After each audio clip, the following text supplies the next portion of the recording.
確かにあの時私のそばにいたいつだっていつだっていつだってすぐ横で笑っていたなくしても取り戻す君を I will never leave you Battle, then I'll take it to the street where there's no rules. Take off the gloves, refuse to down. Gotta prove my skills, so get down. My lyrical depths are. Hello, everybody. How are you doing? It's been like two weeks since the last one. There just wasn't enough news to really talk about, so I hope you'll forgive us. In the meantime, my boy over here went to go get some water, so he is currently indisposed, and I have to hold all of your attention and entertain you. And I don't know if I can do that. I really don't know if I can do that. I hope you will forgive me. I think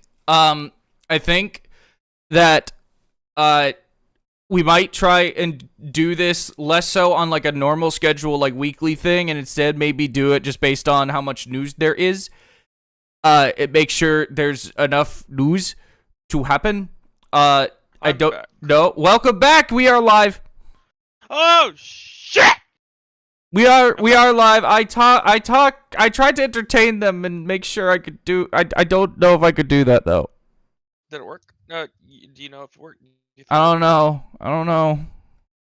Well, it's okay. I'm back, and now the real entertainment can begin. Okay.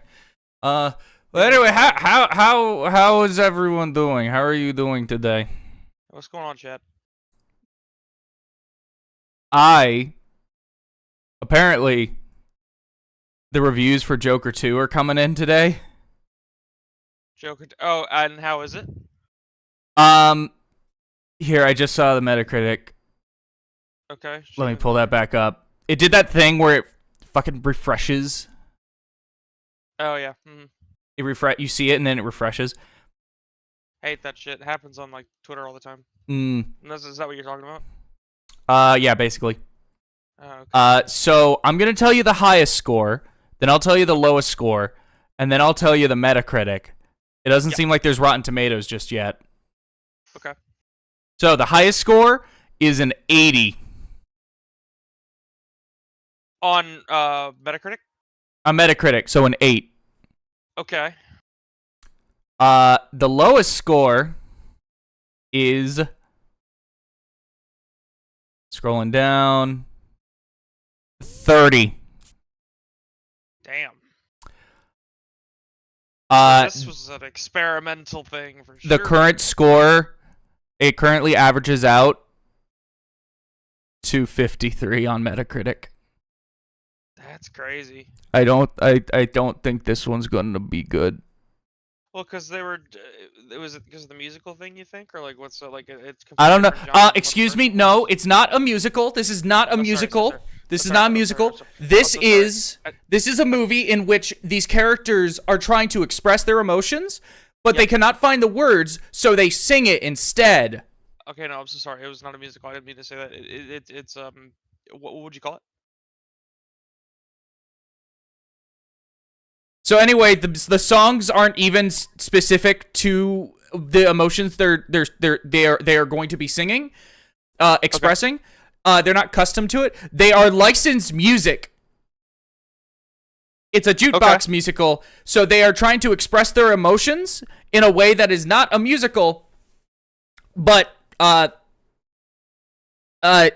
also not specific to those emotions. Wait, and they're trying to wait. So you're saying so they're using it's a cover band, and the songs are supposed to represent their emotions that they're feeling, but they're not representing them very well. Is that what you're saying? Is he quiet? Oh, am I quiet? Are you quiet? I didn't think I was quiet. I might be quiet. Mixer looks fine. You sound fine to me. I mean, I can turn my shit up. I don't know. We'll just kind of go with it, I guess. I'll turn it up real quick. You tell me if it's like too loud for you. Actually, my input volume is as loud as it can go. I can turn off the sensitivity or the automatic sensitivity. Oh no. Okay, apparently you were actually just mumbling. Oh, is it? Oh, that makes sense. Yeah. Okay. And anyway, fuck Todd Phillips. I fucking hate his pretentious ass right now. Same with Lady Gaga. She's also like, this isn't a musical. This is just a movie in which they express their feelings through song. It's like, that's a fucking musical. That's what she said. That's a musical, yeah. Yeah, so Todd Phillips, the director, said that like a week ago, and now Lady Gaga said that like yesterday. And so what would you have to put a label on that? What would you call that then if not a musical? I don't know. It's just a musical. Yeah, I mean, I think that's totally fine to say. Are they offended by that genre or something? It's just pretentious bullshit, man. It's just pretentious. Yeah, I don't know. But yeah, it's really annoying me because it's also a jukebox musical, which I don't really care for, because jukebox musicals are like, what I like about musicals is that the songs are there to express the emotions of the characters. Right. When it's a jukebox musical and it's just a bunch of licensed music, those the emotions are not being the lyrics are not being specific to it. It just so happens to coincide, potentially, in the best case scenario, it coincides with the emotions they're feeling. Rarely does it ever actually perfectly convey that.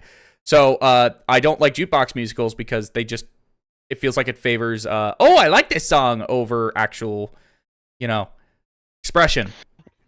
Yeah, so I didn't even know, like, I'm not a big musical guy, right? The musical that I actually enjoyed the most ever was like The Greatest Showman, and that's like the only one I ever really like actually watched. Not even like Les Mis or anything like that. I don't know the subgenres of musical, but yeah, I was not like, I don't know. I wasn't super excited with a musical idea because it's like I think I think it's just an experiment, and they were just like, listen, exploring the mentality of the Joker would probably be interesting no matter what, but in a musical form, I don't know. I could see them like, okay, this is a risk, but we don't know how it's gonna be. I just think it's stupid that they're being so fucking pretentious about it. Oh yeah, that's definitely stupid. I'm just saying, like, in the sense that like what they're trying to do with the movie and the characters. Actually, I can see where they're coming from, but I can also see it being like the biggest gamble ever, as evidenced by the fact that one's highest score was an 80, one lowest score was like, what'd you say, a 20, 30? Oh, it was 30, and then the average is 50. Mix is like 50. Yeah, it totally is just like people just felt different ways about it. Don't seem to be working. I mean, though, let's be real. The original movie, it's just a modern day ripoff of King of Comedy and Taxi Driver. Like, people have been saying this for ages, and I think it does it good. But the people who act like the original was some profound masterpiece, a masterpiece of originality, are like fucking dumb as shit. Yeah. It's just, I've seen those movies. Watch more movies. Anyway, I've been playing, how would you been doing last week? I've been playing Cyberpunk. I would start to say something about Cyberpunk, but then you, I cut myself off. I cut myself off because I was like, I should hold off on this. So, yeah. Cyberpunk 2077 is really good. Now that it's like finished, it's really good. I like it. It's a fun game. It's a fun game. I've never like brought myself to like finish it. Not for any particular reason. I guess I just never really wanted to. I never got the urge to go all the way with it. But it was not a bad game at all. It was a great game. Mm-hmm. I like the melee combat specifically. Yeah. But no, it's really good. I think it's really funny how like so many of like the game mechanics, like inadvertently, intentionally or not, end up like supporting the overall like cyberpunk theme of like okay, the cops, you do something, the cops come in, and then they're fucking insane, and it's like, oh, thank you for the subscription. I did realize Steam Elements would do that. I should look into that. Mr. Robot Rob. Freaking the cops come in, and it's like, you ran someone over or whatever. Now we are going to cause a high-speed chase that will get more people killed to stop you. Which is like, whoa, hey, social commentary. But then also, when you lose track of when they lose track of you, and you get away, the cops are like, peace has been restored. We did it, guys.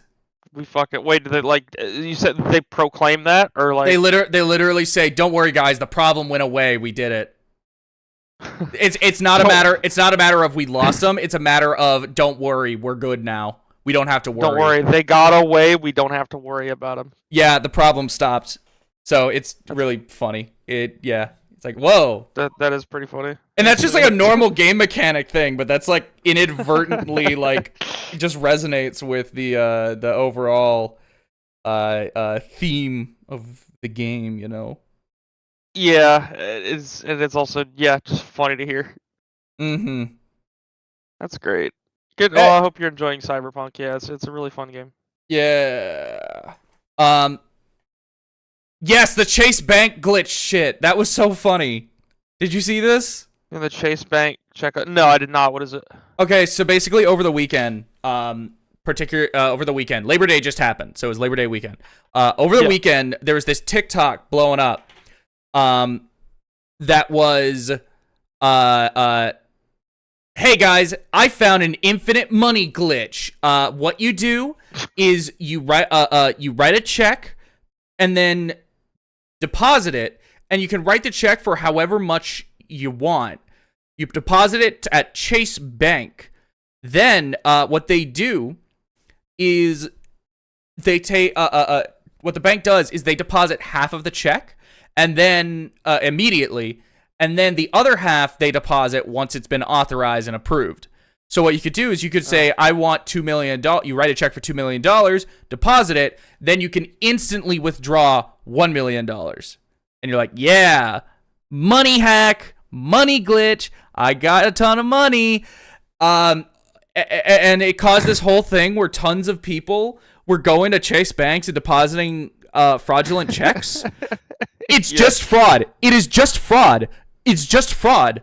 It's just fraud. And then the second Chase Bank came back from the federal holiday weekend, everyone that did that just had all of the money that they took out retracted from their bank. So now there are people in like tens of hundreds of thousands of debt. It's so fucking funny. I love that. And not only that, but the fact that so many of them recorded themselves committing check fraud, they are absolutely going to be investigated by the government and by Chase Bank, and they're gonna go to fucking jail. It's so I think that's it's so stupid. Awesome. That's the funniest thing. I don't know why you'd ever even try that. If you like are of a like if you have a sound financial like I guess status, right? And you're fine, and then all of a sudden you decide to try and do the infinite money hack glitch, and now you're all of a sudden like millions of thousands in debt. It's so funny. I mean, play stupid games, win stupid prizes. I mean, there's not really much else to say about that. What do you mean fraud has consequences? Exactly. It's just like, what do you mean you try to cheat the system? All of a sudden, it's like they have records that they can use to see who did this, and then immediately punish them. Literally, in order to even do this, you need to have an account with Chase Bank. They have your credit card details. They know where you live. They have your social security number. You literally gave them all of this stuff. Oh my god! Yeah, they will find you. Yeah. This is the most absurd thing I've seen in a while, and it's really funny because it's like, think for one goddamn second. Well, I mean, they're at TikTok. You can't expect them to think for longer than 0.5 seconds. I mean, it's not going to happen, right? They're just going to think for a little bit. That's, yeah. I make content for these types of people. I know how they think. I know it's not going to work out if they try to think more than 1 second. You got to make the hook right in the beginning, and if it's not hooked, then that's it. It's failure. Infinite money. I'm not going to think about glitch. Consequences. But yeah, it's just this really I don't even know if I want to say unfortunate, because it's the sort of thing where, like, typically in a situation like this, I would feel bad because it's like this is a sign of a lack of education and as well as just kind of a symptom of like, hey, these people are poor and they're desperate. But it's also like, I'm sorry, this is your fault. This is completely your fault. This is not even you getting screwed by. This is not you getting screwed by someone. I'm sorry. This is literally if you just thought for a minute. No, yeah, they'll play the card where it's just like, oh, of course, this is them screwing over the poor people. It's like, no, you just no, they screwed themselves over. I mean, whoever made that initial video screwed them over, but it's like he didn't tell them to go. I mean, I actually don't know if that guy told them to go do it, but you know what I mean. It's just that sort of thing where it's like, at a certain point, it's not that you cannot hold that guy liable. Right. I kind of want to see Disney Terms of Service versus Chase Bank's Infinite Money Glitch and see like how that kind of works out. Yeah. That'd be interesting. Well, it's been about 2 weeks, as I said earlier. It's been about 2 weeks, and Reason we held off 2 weeks is because there just wasn't enough news to talk about last week. So Not enough news. we talked about it a little bit, but I think we should probably. I think what we're gonna do is just kind of move to either every other week or just do this whenever there's like enough news to even talk about. Yeah. Whatever we kind of groove we find ourselves in. Right, exactly. It's just whatever we're feeling and how much stuff we have to talk about, really. Basically. Also, sleep. Just to be clear, that wasn't necessarily me criticizing Joker for it or saying like oh whatever. That's just me being like honest, where it's like, yo, that movie just is that. I'm just being real. It's not really. Yeah, I was definitely making fun of it. Entirely, completely. Like that was just funny to me. Yeah. Specific the whole like it's actually just a taxi driver shit. Yeah. Also, good evening, Proto. How are you? Hello, everybody. So anyway, I guess we can move on. So this is the first piece of news. This is something that you actually put in. You wanted to talk about, and then I added on to it because there was a second thing I thought was worth noting. Yes. So you introduced this. So I wanted to talk about Black Myth Wukong a little bit and how good that's doing. Mm-hmm. And we put like it's sold over like 10 million in a few days, which it's absolutely impressive. And then it's just a good game. I haven't played it yet, so I can't really say it's a good game from my own personal experience. But I mean, judging by the numbers and my friends who have played it, it seems like it's a pretty good one. From what I've been hearing, from what I understand, it's the sort of thing where like when I look at it, it looks like a Souls-like. It looks like a Souls-like. But, and it completely is, yeah. But I'm also hearing some people say, actually, it's not a Souls-like once you start playing it. And then it like the combat's so much more in depth, and then other people and then I'm just like, oh, so it's Neo. So it's Neo. Yeah, that would be Dark Souls Neo, with more combat, with more in-depth combat. It's just everything I'm seeing, it seems to just be a Souls-like with really good graphics. And then some people are saying it's not that. I don't know. It looks cool. I'm happy. There's like such a big like AAA game has come out of China. I think that's really cool, especially one based on Journey to the West. I think Journey to the West is fascinating. Yeah, I think it's really really cool. No, it's super good. I'm glad they had the I just think I think nature's healing, in the sense that it's like we had a bit of a thing with Twitter where it's just like the objectification of characters, and that's it can be kind of a turn off. But then like Stellar Blade comes out, and it's just like, no, embrace sexuality and embrace being a Coomer, and have a good time. And that came from the developer that made Nike, that mobile game, which was also Coomer stuff, and it's kind of fun. I played a little bit of it, but Stellar Blade was actually a really good game. And then, and that was, I believe, I think that was a Chinese studio. Stellar Blade? I think that was Korean. Was it Korean? Okay, well, either way, more Asian developers in general are doing what they want, and it's selling. Like they're doing they're making what they want to make without trying to check box. And I love that the East does that, while the West is just like, well, we got to check boxes, we got to do all this and that, and then but Asia's over here just making things that their developers want to make, and that's really nice. It's good to see. And they did that with Black Myth Wukong, and it was like a really really good Chinese AAA. And yeah, it just worked out. Well, we're talking about Coomer culture on Black Myth Wukong because it's very important to the current political climate of video games. And I think it's important to talk about. Yeah. I will also say that it is kind of relevant because there was also a bit of a controversy with it. That this is what I added on. Basically, there was the review guidelines got out. I've seen review guidelines before. I've gotten them from doing stuff for Game Explain or doing stuff on my own. I've seen the review guidelines. They'll be complicated. They will say, hey, don't talk about stuff past this point, and it will be like a location, and it'll be like, okay, cool, I won't talk about that location. I don't even know what that location is, so it's like not even really a spoiler. And then other times it will just out and out spoil it, where it'll be like, hey, don't talk about this major plot twist where a character dies, and it's like, cool. But this one had a very specific don't talk about, which was don't talk about don't include feminist propaganda and a bunch of stuff. Let me try and get the actual like list of like what they said not to include. I'm trying to find. Okay, here it is. Do not insult other influencers or players. Okay, that makes sense. Do not use any offensive language or humor. Okay, sure.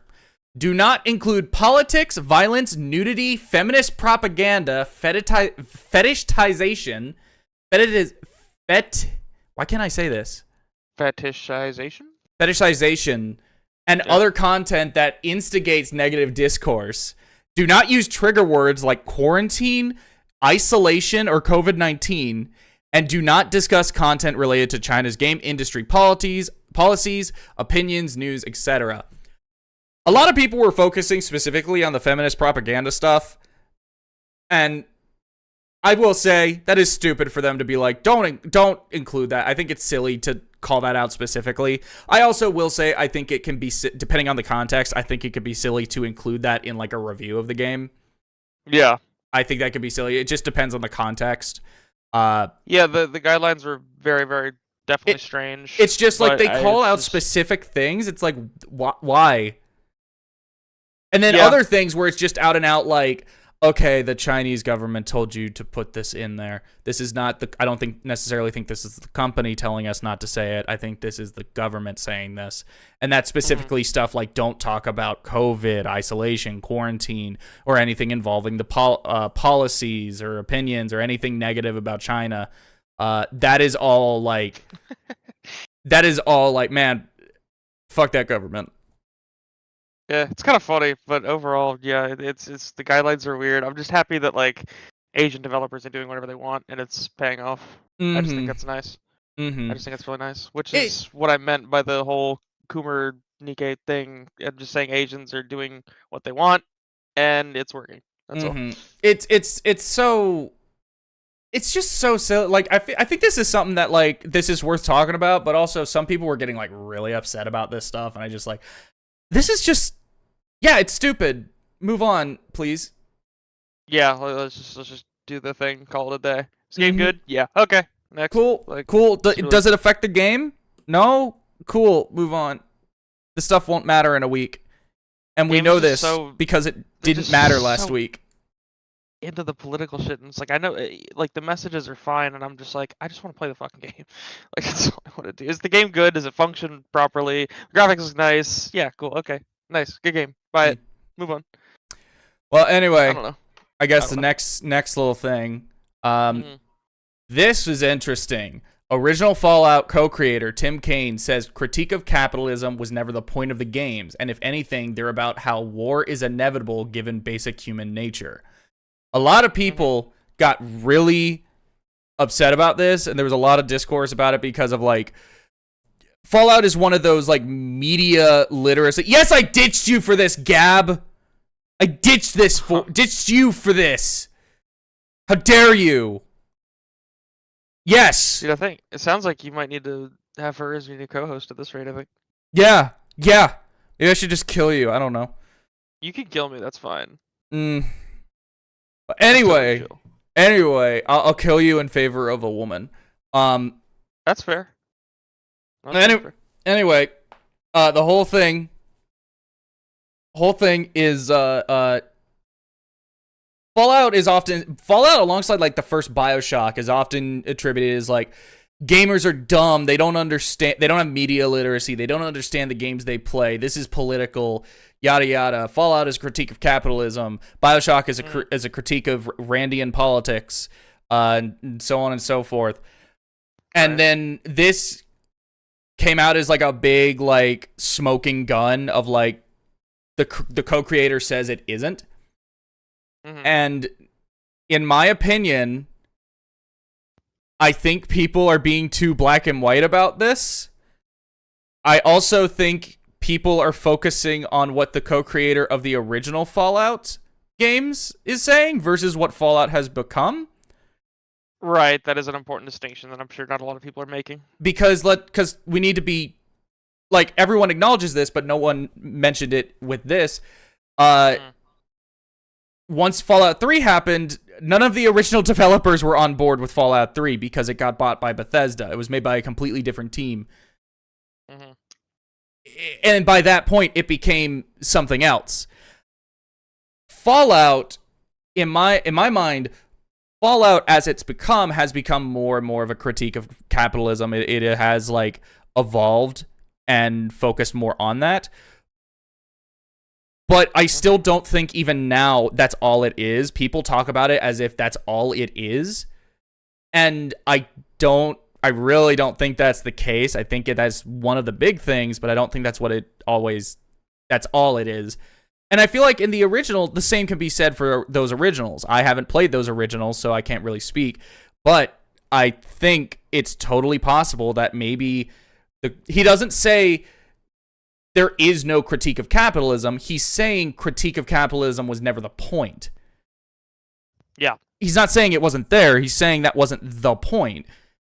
Which is fine. I mean, because it's like, well, what people are also not really thinking about is that it being an art form is, well, it means that it can be whatever you want it to be about, right? Whatever it speaks to you as is fine. Whatever the original creator's intent was doesn't really matter.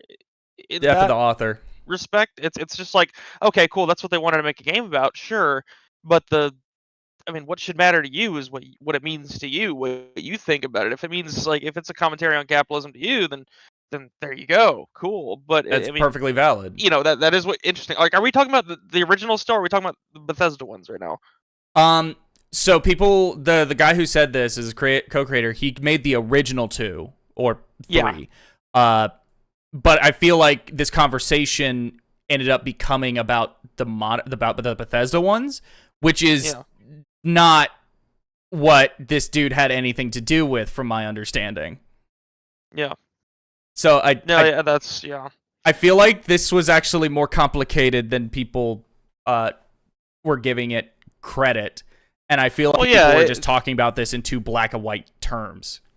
Right, and you kind of think of it like Ratchet and Clank, right? Was clearly a commentary about consumerism. Oh, absolutely. Also capitalism in a way, but it was first and foremost just a game.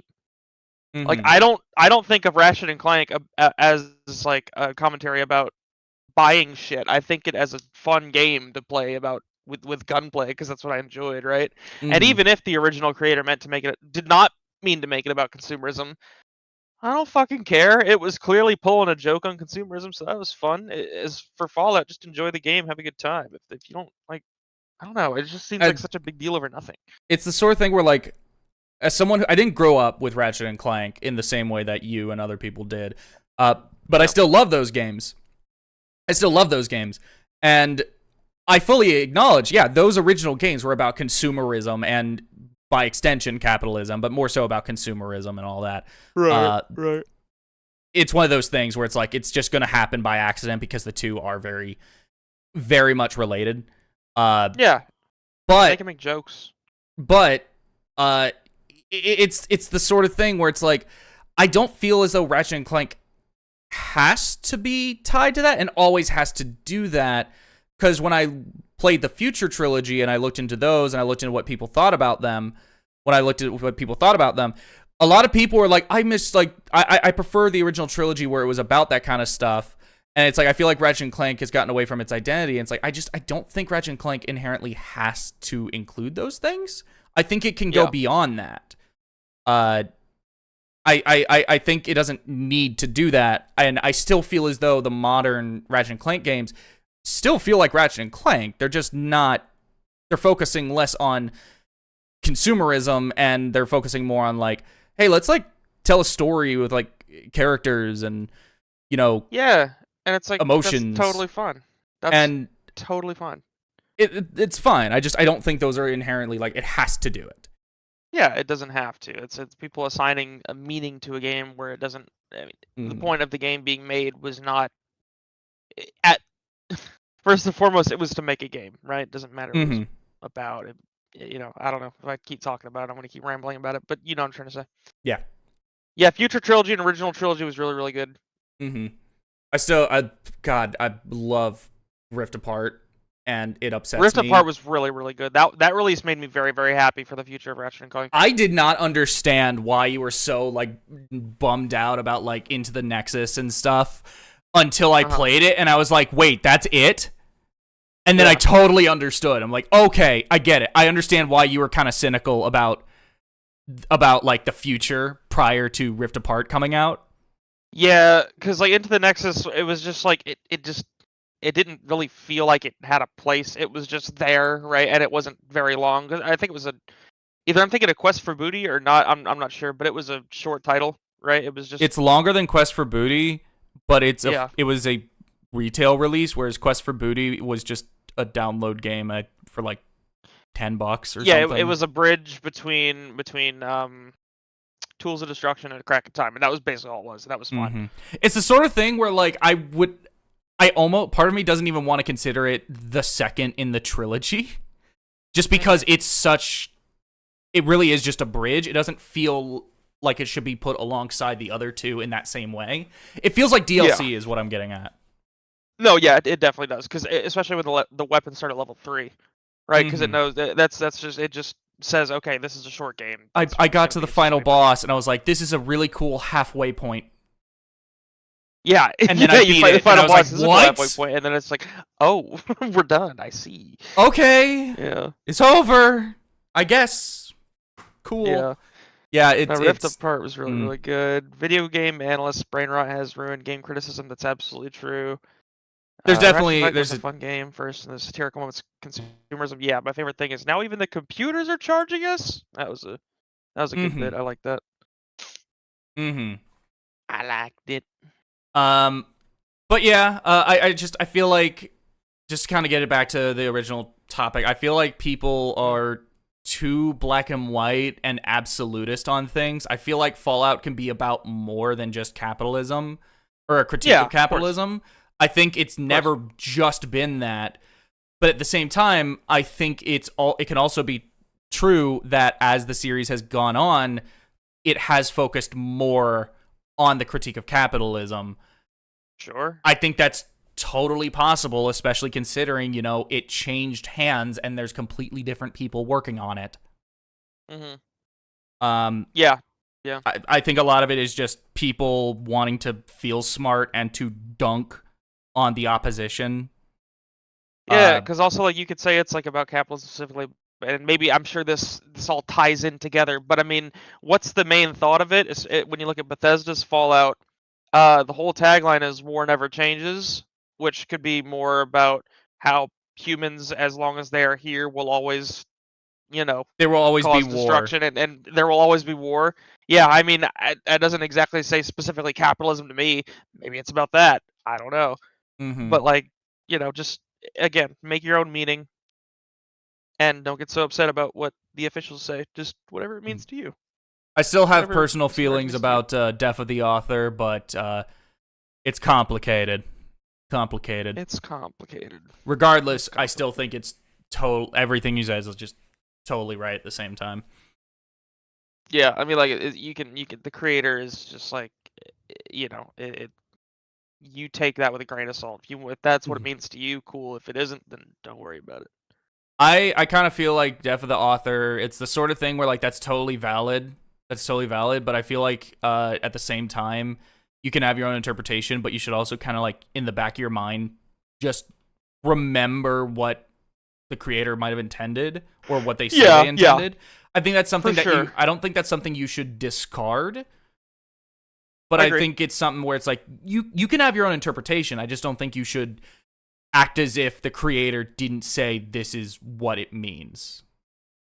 No, you're right. You're absolutely right. It's just like it does matter. And maybe I should have phrased that better. It does matter. It's not something to completely be discarded. But at the end of the day, if it's really getting you that upset, remember what it means to you, right? Yeah. And it's just like it helps you understand the game better if you know what the original creator was trying to make, and it's nice to pay respect to their hard work. But just if it gets you in such a tizzy, right? Just like relax. It's okay. It's about whatever it means to you. And the author's intent is also good, but not at the cost of your own sanity. I suppose. What about this? That's true. That's true. Christoph is just because a creator says that's the intention doesn't necessarily mean they did a good job at it. I think that is also totally true. Because yeah, for sure. What was it? The classic example, Fahrenheit 451. It's actually about how TV bad. Not about censorship, it's about TV bad. and even that more about TV good. even that is what I just said is still a it's Silent Hill circumcision theory. Yeah, no, we don't want to get to that. What's the Silent Hill circumcision theory? I haven't heard that. Okay, there's a fantastic Justin Wang video talking about it. But the basic summary is there's this guy who was a moderator or like an admin or whatever on the Silent Hill wiki, who he interpreted Silent Hill 4, The Room, as a metaphor for circumcision, and how all of the main characters' struggles and like trauma comes from the fact that he's circumcised, which isn't even a thing that the game says it happened to him. It's just what it meant. Yeah, I guess in a sense that's what it meant to that guy. So it's not any less valid. But what the fuck? He did something to the Megaton wiki. Well, okay, yeah, okay. In situations like that, yeah, I'm sure the dev's intent is probably a bit more valid. You want to go with.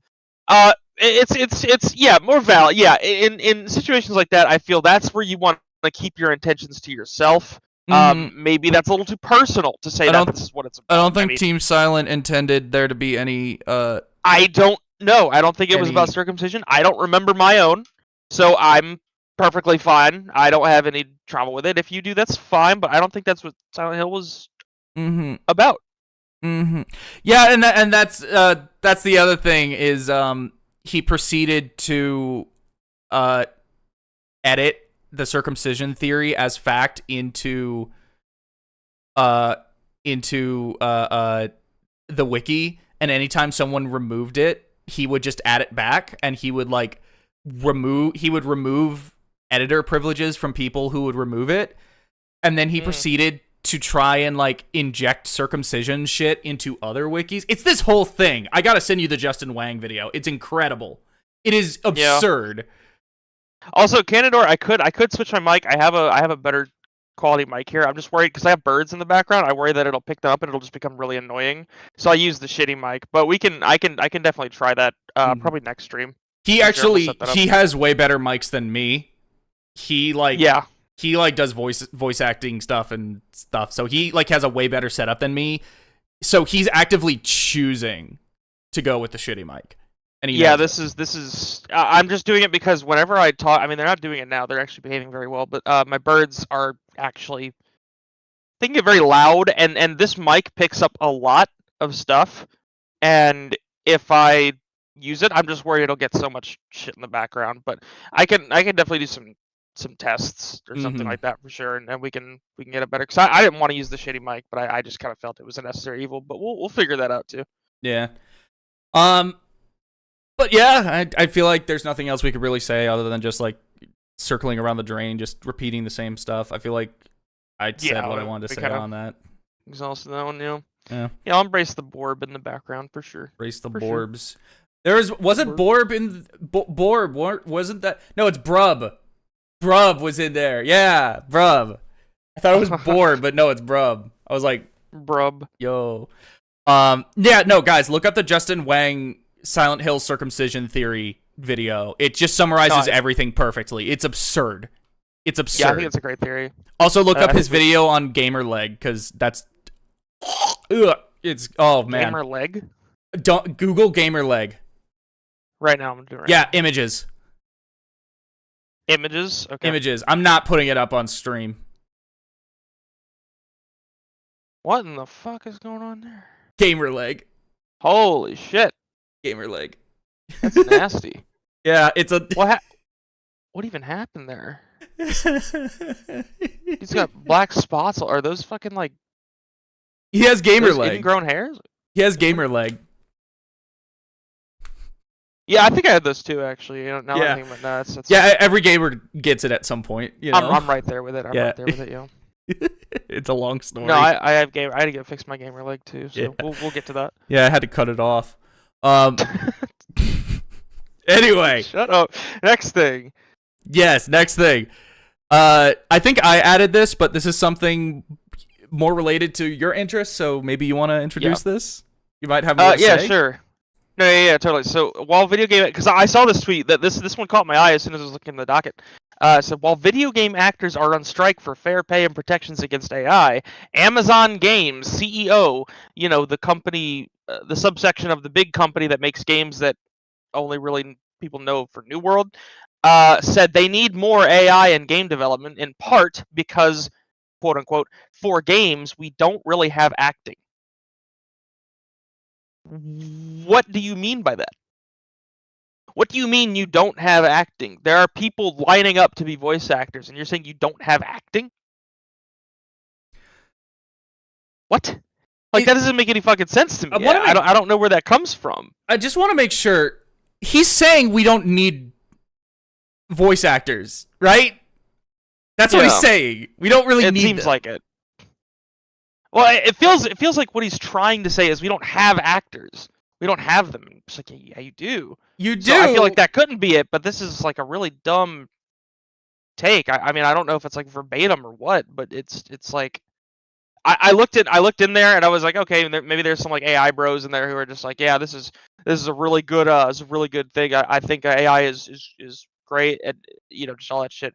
No one in the comments of that tweet, and this is discussing film. I don't know if there's any particular like demographic of people that hover around that page. I thought it was just kind of everybody.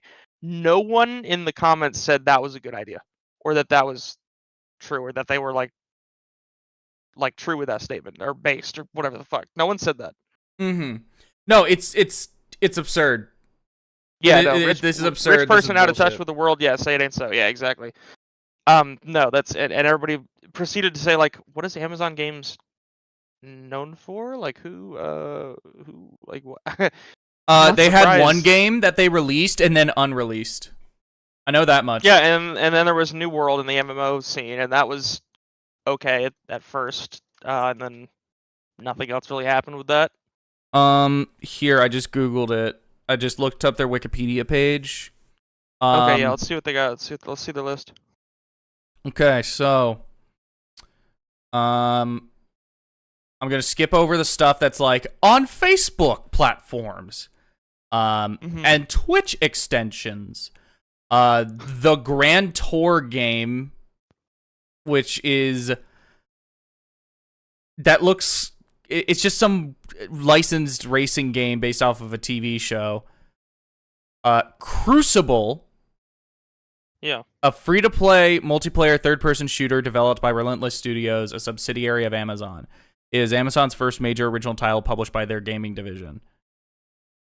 Never heard of it. New World, this is the one that released and then proceeded to be unreleased. Yeah, I want to hear what Glenn says about New World. For those of you who don't know, I think is he under Vagrant? Yeah, it's Vagrant. Yeah, he does MMO videos. He's really good. He's our friend. He did a video on New World as well, and it's been a long time since it came out. That I forgot what he said, but I do want to see his thoughts on the matter because I know he played it. But as far as I could tell, New World was fine, and then yeah, it just got then it wasn't there anymore. So Yeah, it's like, I don't know, but and then yeah, don't know. They did something called Lost Ark, which is another MMORPG. South Korean. Oh, they did Lost Ark. They did Lost Ark. Yeah. Lost Ark was actually pretty good for a while. Mm. They did Blue it was also Protocol, which was done in collaboration with Bandai Namco. So that one, I'm hesitant to give them that because you could very easily say that's also Bandai Namco. And then they have a bunch of TBA stuff in terms of like release. So they haven't released, but it's coming. Throne and Liberty, which is another MMO. An untitled Tomb Raider game. I forgot they bought Tomb Raider. I forgot they bought Tomb Raider. And Crystal Dynamics, I think. Mm-hmm. And then a couple of unannounced projects. Lord of the Rings MMO. Why are they obsessed with MMOs right now? I don't know. I think they just look for the quickest way to make it profitable, which MMOs can do. Oh wait, Glenn's New World. I played it to max level. It was actually pretty fun. Tons of people in the MMO space complain that there's nothing to do, but we'll have like 1K plus hours of gameplay, which I think is MMO standard as well. No, actually, Crystal, I don't think. I think New World was one-time purchase, and then I don't know about their other MMOs. Lost Ark was free. I don't know. Yeah, it was basically a Korean Diablo. And Square Enix did own Tomb Raider. They sold it to invest in crypto. Yeah. Isn't there new CEO actually like still into that? Or I think he's one of the. I think down at all. I think he's also one of the guys who is into crypto. Yeah. I don't know. It's been a while. That's the thing. All these companies talk about. Wanting to invest in crypto, but then nothing ever came of it. Nothing ever came of it. Right. Also, hello, Mix. Yes, I am streaming more. It's mostly because I have this. I've just been like really busy, and it's the sort of thing where it's like, I guess this is like easier to just kind of motivate myself to stream. I don't know. I was also just in a weird funk the last couple of months. So he is busy though. It's true. He's very busy all the time. Yeah, man, he doesn't even look at me during anymore. Like we don't like every time we get in the bed together, he does not even talk to me. He just goes straight to sleep. Yeah, no, I don't even. And honestly, I was waiting to kind of confront you about this, but I figured now's a good time. Yeah, you're kind of not. I don't even look you in the eyes anymore. I never looked at you in the eyes in the first place. All right. Well, anyway, yeah, no, I was trying to respond to a chat. I remember.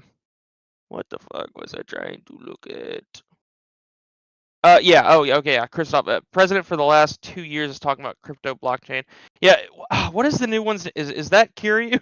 I forget which one is actually. Hang on. Square Enix. President. Hello. Yeah. Yes. Takashi Kiryu. Yeah, he's been doing that for the. He's really interesting. I mean, he's a young guy. I'm not surprised. My roommate is going to be making some tea because his throat hurts, and he asked if I wanted some. Your roommate did that? Can I? Do we care about saying his name? I'm just gonna say roommate because I can never fucking remember what he wants. You remember his name?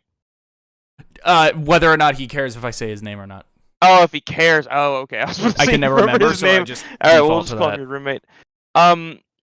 Yeah, you can't be closed off to me. Please look at me. Do JPEGs have eyes? Do they have eyes, Mac? No. Sadly, they do not. Okay. Well, that takes care of that. What's next on this bit? The Sonic the Hedgehog 3 trailer. Oh, I didn't watch it, but I saw Keanu's voice, and I was like, "Yep, that's Keanu." You should watch. Do a live reaction right now. I'm not gonna play that on stream. But do a live reaction to the trailer. Okay, I'll hold on. Let me get that link in there that you put. Let's see. How long is it? It's like 3 minutes. 3 minutes. Okay, we're doing a 3 minute. All right, I'm watching.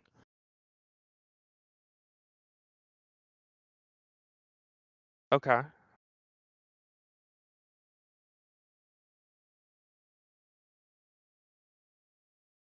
Okay, comedy's still there. Good. It's still the funniest movie I've ever seen.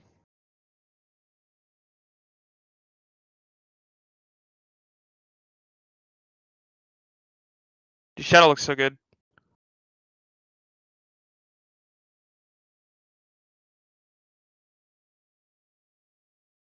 Where are these soldiers called gun soldiers in this one?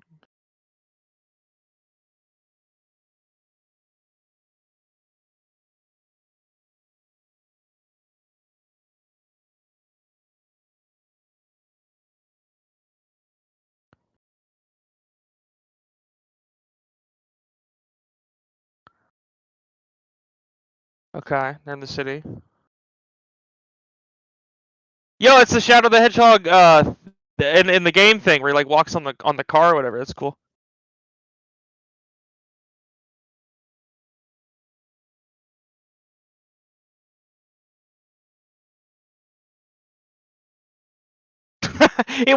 Wait, he just took Knuckles' hand and turned it a little bit to the left. So much pain.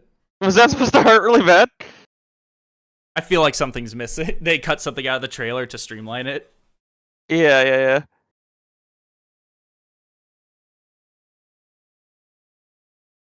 Yo, they totally fucking... Yeah, that was in Shadow the Hedgehog as well. Wait, is that the Sonic 06 fucking...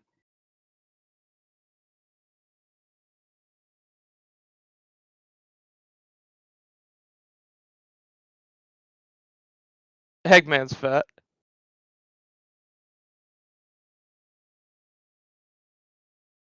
Okay, I think that's enough for now. I actually want to... I really want to talk about is the fact that about halfway through, you could hear Dreams of an Absolution in there from Sonic 06. Okay, so I thought Silver's theme. I thought so too. It's not. Dreams of Absolution is actually a remix of the Green Hill theme. Oh, that's right. Yeah, fuck, I forgot. So that's the green. That's supposed to be Green Hill. God damn it! That would have been so cool if they were like hinting at like Iblis Next or something like that. Because Sonic 06's story, while fucking crazy and weird at times, was actually pretty fucking cool. You should watch the Knuckles miniseries. I don't know. I think that would have been sick. But I don't think you'd be happy, but you should watch it. Yeah, no, that looks interesting. I'll look at the rest later, but that I'm actually pretty excited for that. Just they adapted 2 cutscenes from the opening cinematic of Shadow the Hedgehog. I don't know if you noticed those. Yes. Like where he was like just hitting the soldiers for one teleporting around, and the second where he in the game where he like gets up on the car and then he like cocks the gun, except this time it's without the gun. So it's like I love that was so good. I love the when asked like, will Shadow ever use a weapon again, and or like a gun, and series producer said no, because his body is a weapon now. Yeah, he doesn't need it. I thought that was really funny. Anyway, well, he is the ultimate life form, so I guess it makes sense. Anyway, I got a couple things. I got one thing I want to say, and then I have a question for you. Okay. One, the reason why there's so much Shadow the Hedgehog in here, the game, not the character, is because, I don't know if you knew this, but the director, before these movies, he started directing these movies, he actually had been involved in Sonic in the past. He used to work at a company that did CG for video games, and the first project he worked on was the CG cutscenes in Shadow the Hedgehog. No shit. So he was genuinely just putting what he made in there. That's cool. That's really cool. So Shadow is like his baby, kind of. Yeah, that makes sense. Yeah. Well, that's good. That's really good to see, because there was a scene of him of Shadow like skating, and it looked really, really good too. I was like, yeah, that's they actually really care. Kind of just the last Sonic movie would be the perfect ending to the trilogy. Yeah, I could definitely agree with that. So as long as they have some similar end to Sonic Adventure 2, I think that'd be like perfect. So I want to, I guess, just to kind of like clarify, what do you think of the first 2 Sonic movies? Like, what do you think of the Sonic movie universe? I mean, it's fine. I was never like, I still feel like, and I'm sure plenty of people disagree with me on this, I think the Sonic they put in there is perfectly accurate to what Sonic is supposed to be, who he is, but he wasn't necessarily the Sonic that I think of typically. The Sonic I think of is like, and that even still, like I say this and it feels incorrect. Like I really see a lot of people disagreeing with me on this. But if I take like the Sonic from I don't know, like Shadow the Hedgehog or Sonic Unleashed, I don't really think of that being the same Sonic as like the one in the movies, which I prefer the one in the games that I like Sonic Unleashed, where he was just, I don't know. I think the way Jason Griffith portrayed him was probably my favorite, which I think is also an unpopular opinion. That's an opinion I've been seeing growing more and more lately. I just But like the his voice for Sonic, it. I feel like the Sonic fan base is just impossible to please everyone.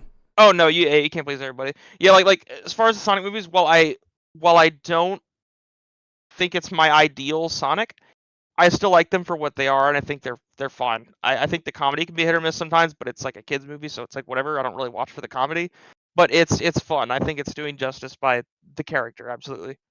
Mm-hmm. That's what I think. Mm-hmm. Okay. Why do you ask?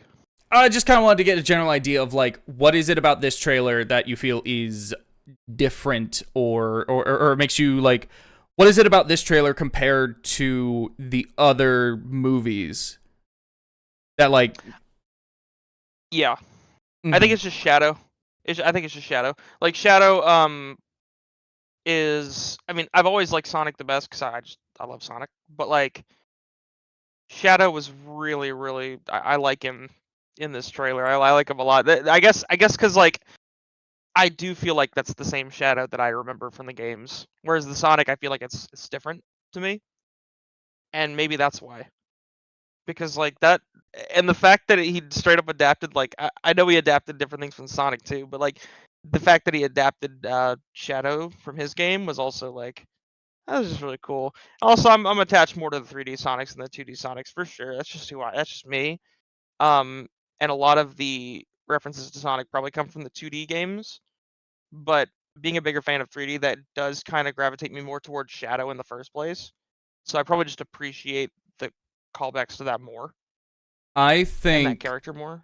I think But- this is a franchise, as time has gone on, specifically the movies.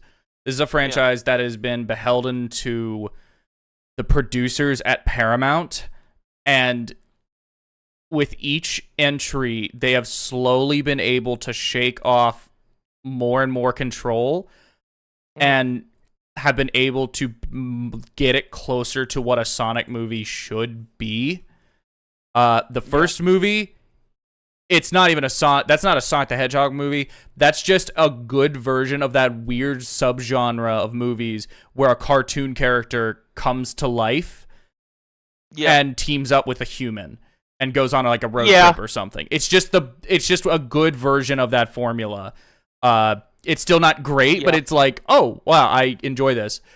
The second one leans much farther into being a more proper Sonic movie for me, but it still has a lot of these like, oh, there's a lot more of the sister, and she's a way bigger plot point in it because she was popular in the first one.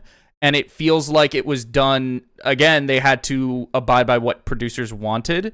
And this one, meanwhile, there's not a single thing in that trailer that I look at that doesn't actually feel like a Sonic thing to me.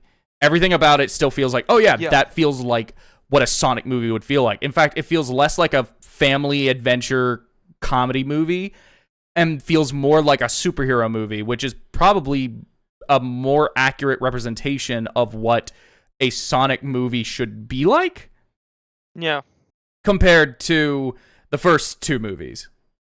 Yeah, I see what you're saying. I completely get that because I didn't really think of it that way, but I think you're definitely right. It did seem like it was just like the first couple Sonic movies were just like it was really just a cartoon character come to life, not necessarily a Sonic movie, but it had like Sonic stuff. That first movie, you could genuinely swap out Sonic and Eggman for like so many other cartoon franchises, and it wouldn't change that much. The second one, The second one, it's more specific to Sonic, but there's still moments, such as with the wedding, that feel very like, oh, this is like mass appeal. Yeah, as Ken Dondor says, there's still like studio heads mass appeal sort of thing of like, you need to put this in there for the parents.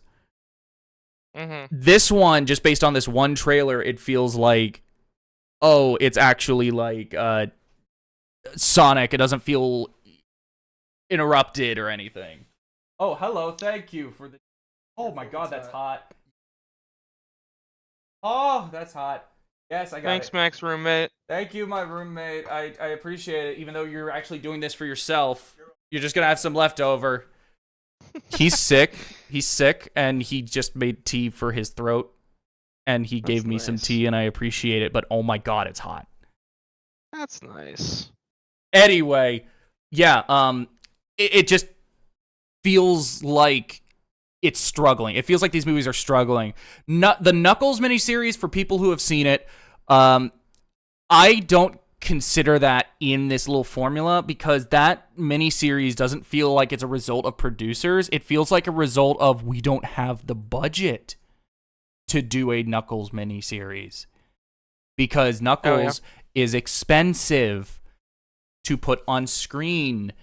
So they pivoted in a direction that better fit the budget they were given. And if you don't like what they resulted in, I totally get it. But I think it is some of the most fun I've had with a dog shit miniseries I've ever seen. It is so, oh my god, I love it ironically. And who voiced Knuckles again? Idris fucking Elba. Right, that's where the it's a mixture of budget comes in. It's like I've told you, watch the Knuckles miniseries. I still think you should watch the Knuckles miniseries, but it's not a Knuckles miniseries. That's the plot twist. That's the twist. It's not a Knuckles miniseries. It's a fucking Wade Whipple miniseries, and you will come out of it thinking Wade Whipple is either the most annoying character ever, or he's the best character to ever come out of the Sonic movie franchise. He is... It's so corny. It's so cheesy. I love it. So you love it. I love it. I'm not saying it's good. I'm saying they clearly had a lot of fun making it, and they pivoted in a direction that better enabled that if they pivoted in a direction where they could make use of the budget that they had. And I just don't think they had the budget to actually make a Knuckles miniseries. But regardless, they were clearly having a ton of fun making it. And it's really likable as a result. It's not good. I mean, as long as it turned out, but it's as fun. long as you could tell they were having fun making it, I think that's the biggest thing. The Flames of Disaster! Dude, that, like, not having watched the Knuckles miniseries, I don't know if it brings it up, but I really do want them to adapt that. The Flames of I want them to Disaster? adapt that really. Yeah, the Iblis, the whole, like, fucking ruined future. You should watch the Knuckles miniseries. No, okay, I do. Okay, then I'll watch it then. If that's in there, I'll watch it. I will definitely watch it. Don't set your expectations high. Don't set my expectation. Okay. Watch it, but how many... don't go in there expecting the best. All right, I won't. How many episodes is it? 6. 6. Okay, that's not. It's and they're like 30 minutes each. They're not. It's genuinely it's not long. Okay, all right. Oh, It's the Flames of Disaster. There's an entire episode where they just went out into the country and just filmed on the side of a road for the entire episode, and it's fucking great. It's great. It doesn't sound like it's great. It is! Sound like it's great. It is! Ironically! I don't think it sounds great. I love it. Alright, well, I'll let you know how I feel about it later. Probably next podcast if I watch it, I'll anyway, demonstrate my thoughts. Regardless, this new Sonic movie trailer looks great. It genuinely looks really good. I also have a theory. I don't think there's anything that they focus on in this trailer that is not from the first act. Everything about this feels like a first encounter and then the immediate aftermath. I think there are a few scenes in there that are from later in the movie but they're so quick, it's not meant to be a focus. And if that's the case, this is all from the first act. I think this is actually a phenomenal trailer, a phenomenally made trailer. They're not spoiling everything in the trailer.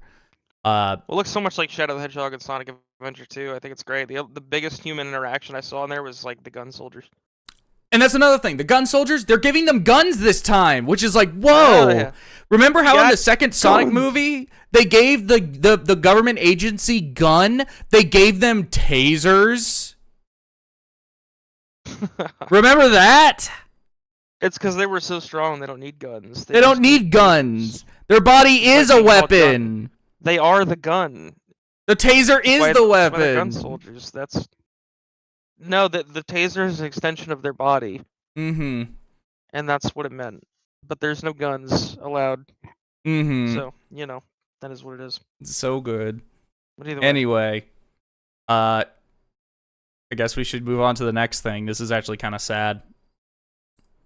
oh yeah. Okay, well, go ahead, whip it out. Hideaki Itsuno, the director of Dragon's Dogma 2, Devil May Cry 3, 4, 5, and technically 2, but he only was on he was only director for the last 2 months of development, so I don't really blame him for that one. I think he was also the director for Rival Schools, I don't know. He has left Capcom, and he's going to be moving to a, quote, new environment in which he will be making new games.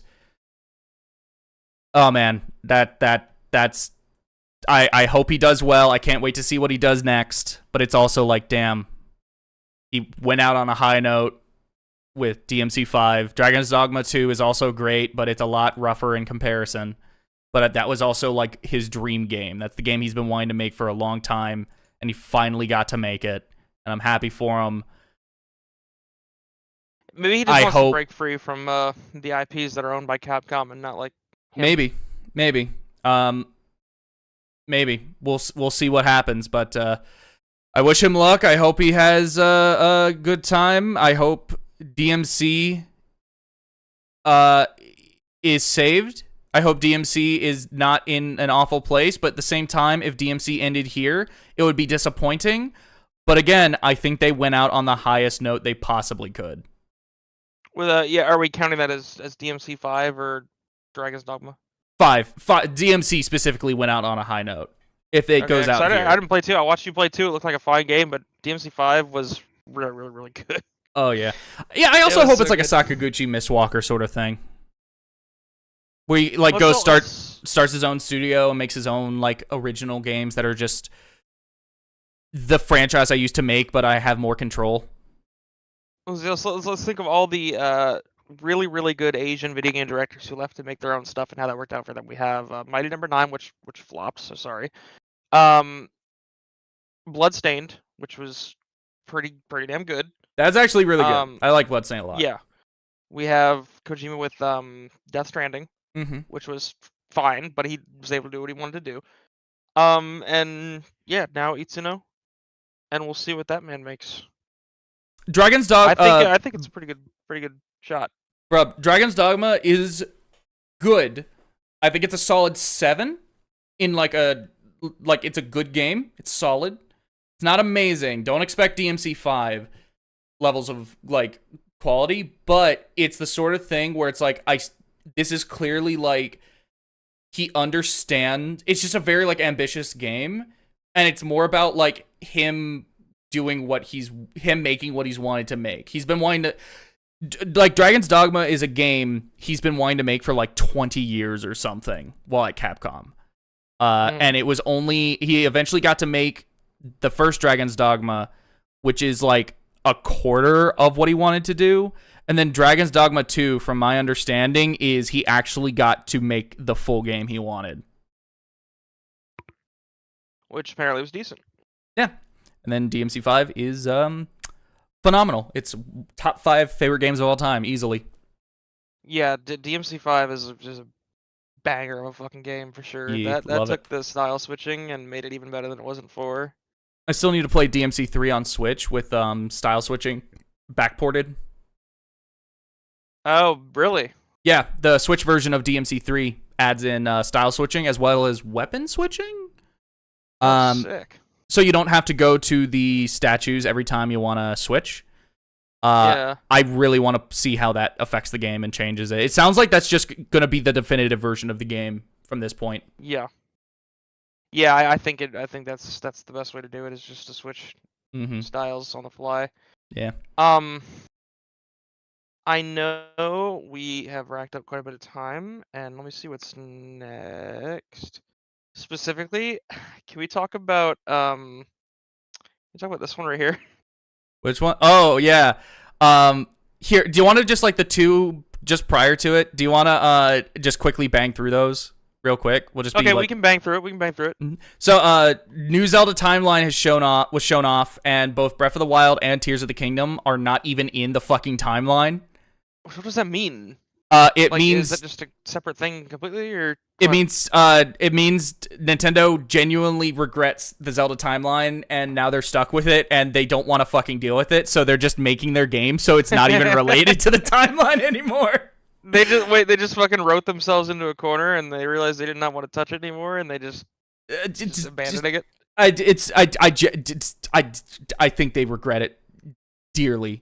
I mean, speaking as a casual fan of Zelda who didn't really look into it that much, I mean, it did kind of seem like a stretch to even see that the worlds were connected, like in the same, or that the time was connected. Mm-hmm. I mean, I get there are ways that it could happen, but it just felt like it is just crazy to me that such drastic changes could happen in like 100 years or so, around there. Like way. Like there are very few of the games that are directly connected like that. Oh, really? And usually when they are directly connected like that, it's like hundreds of thousands of years in between.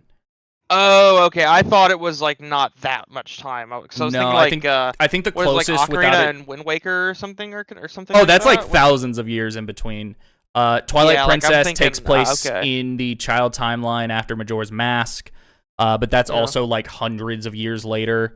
And that version of Hyrule is actually not that different from Ocarina of Time Hyrule. Mm-hmm. There are differences, but it's not that different. It's a whole thing. It's a lot. Right, like I thought it was cool, but I didn't really like. It was a cool thing to like look up a YouTube video on at like 2 in the morning and watch. But other than that, it wasn't really much for me. But I think they did it for the 25th anniversary because people wanted to know. And then I think they've regretted it ever since because now they let that they let that demon out of the box and they can't put it back in. So they just have to deal with it, and they're dealing with it by sidestepping it entirely. Huh. Okay, well I think that's a smart decision. And then after that, Crash Bandicoot 5 was reportedly in development as a Spyro the Dragon crossover, but it was canceled by Activision. Probably, if I had to guess, I didn't watch the video. If I had to guess, it's because, hey, we actually just want to put you on the Call of Duty mines. And, God, I fucking hate Activision. Yeah, Activision hasn't been good since they made those PS2 games of like Spider-Man back in the day. Like, dude, imagine this. This is, the way I saw someone put this, and I feel like this is how you will understand this and like fully understand like the pain of this for a lot of fans. Imagine they announce Ratchet and Clank, a new Ratchet and Clank, and the whole premise of the game is a crossover with Jak and Daxter. That's what Crash and Spyro fans lost here. Yeah, I mean, I don't know. I'm not really sure what to even think of that, because like I would have to. I mean, I see what point you're trying to make, but I would even have to think about how I would feel about Ratchet and Clank crossing over with Jak and Daxter would be cool, but like, would it be what I wanted for the series? I don't know. But I see what you're saying, and I can be like, yeah, okay, I can see where that would be really much of a cock block right there. I'm also scarred from PlayStation Move Heroes, which, if you recall, was that was Ratchet a and crossover, Sly, which was like the big three of like a certain group of people's childhood, and we all loved those games. And it was a gimmicky. It was a gimmicky. We need something for the PlayStation Move. Yeah, and it wasn't even like, so. Like, I think I'm just scarred from that. But yeah, I see the point you're trying to make, and that fucking sucks. Yeah. Anyway, I don't know why they would cancel that for Monday, but whatever. I mean, I feel like it would make a lot, but I don't know. It's. I think Activision just cared more about like Call of Duty and shit. Probably. I'm curious if Microsoft will do anything differently, but I feel like Microsoft is just gonna fucking die eventually. Not Yeah. Microsoft, Xbox. It's just the way they're going. I don't have any faith in them going in the right direction at this point. Yeah, and I think Candidor is right. It's really just like they saw how much a money sink it would be, and they were just like, well, let's put it back into Call of Duty because we're just not willing to take that risk. Mm-hmm. And I think that makes sense. Yeah. Well, now on to the thing you wanted to talk about. How about you introduce it since you wanted to talk about it? Okay. So this And game we need to go in order. We need to go in chronological order. Okay? There's a story here. We need to tell this story. No, I agree. I'm going to start with the first bullet point. Okay, so there was a time, like a couple weeks ago, and this game called Concord released. It was going to be Sony's hero shooter. It was going to be like this big thing like Overwatch and Team Fortress 2 and all that. On the launch day, we're thinking, okay, there's so much hype. I'm sure that's going to be a biggest launch ever for a game. They didn't break 700 players on launch. The game utterly flopped. It was probably the biggest flop I've ever seen. I don't know about you, but I think it's probably the biggest flop I've ever seen. So what I understand is back in July was the first time people really got their hands on it. They did a quote unquote beta. When it's a quote unquote beta that close to release, it's not a beta, it's marketing. They did a beta, it was a closed beta where only people with PlayStation Plus could play the game for a week. And it had a couple of thousand people playing. Then the week afterwards, they had an open beta where it didn't matter if you had PlayStation Plus or not, you could play the game. There was less people playing during the open beta than the closed beta. Yeah, it lost numbers despite having a bigger market. That was it. Meanwhile, Deadlock over here is just, it's got the biggest closed alpha of all time. Nope. That's what are you talking about? What's a Deadlock? What's Deadlock? You know? What are you talking about? I don't know. I just kind of pulled that out of my ass. Yeah. I'm not really thinking about anything, but thinking about it, like Concord is. There was apparently nothing really interesting about it. And let's be real, betas have always been like the replacement for demos back in like the 360 PS3 generation, and they are all for marketing and for ironing out bugs. It's like you don't really lose if you have a beta unless your game sucks, which is what happened in Concord. Mm-hmm. So that's what happens if your beta sucks, or your whole formula sucks, and that probably lost them a bunch of money. It's probably gonna lose a bunch of people their jobs too. Mm-hmm. Like I'm just thinking, damn, what a shitty time.